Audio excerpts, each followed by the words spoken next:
আসসালামু আলাইকুম। আনাস মম কিচেন মানে কিন্তু সহজ রেসিপি।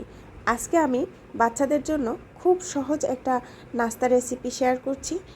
এই নাস্তাটা কিন্তু খুবই অল্প উপকরণ লাগবে শুধু দুইটা উপকরণ, আলু আর কর্নফ্লাওয়ার। তো আলুটা প্রথমে আমি সিদ্ধ করে নিয়েছি খুব ভালোভাবে, আর তা ম্যাশ করে নেওয়ার পরে সামান্য পরিমাণে লবণ দিয়ে দিলাম স্বাদ মতো। আর এখন দিয়ে দিচ্ছি 2 টেবিল চামচের মতো কর্নফ্লাওয়ার।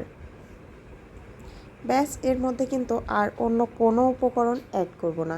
এখন এগুলো ভালোভাবে মিশিয়ে নিচ্ছি।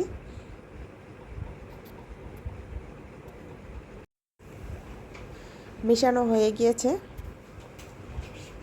এখন এগুলো আমি হাতের উপরে একটু হালকা তেল দিয়ে নিলাম, দিয়ে গোল গোল করে শেপ দিয়ে নেব।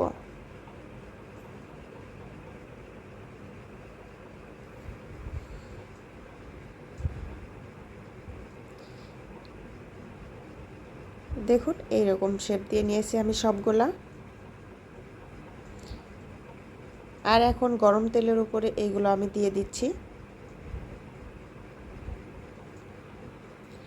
সবগুলো একবারে দিয়ে আমি এগুলোকে ভেজে নেব ব্রাউন কালার হওয়ার পর্যন্ত। 5-6 মিনিটের মতো লেগেছে। ভাজা কিন্তু হয়ে গিয়েছে। এইভাবে ব্রাউন কালার হয়ে গেলে এটাকে তুলে নিচ্ছি একটা টিস্যুর উপরে। তো খুব সহজেই কিন্তু এই নাস্তাটা তৈরি করা হয়ে গেল, আর এগুলো কিন্তু বাচ্চারা ভীষণ পছন্দ করবে। উপর থেকে ভীষণ ক্রিস্পি আর ভিতরটা একদম নরম।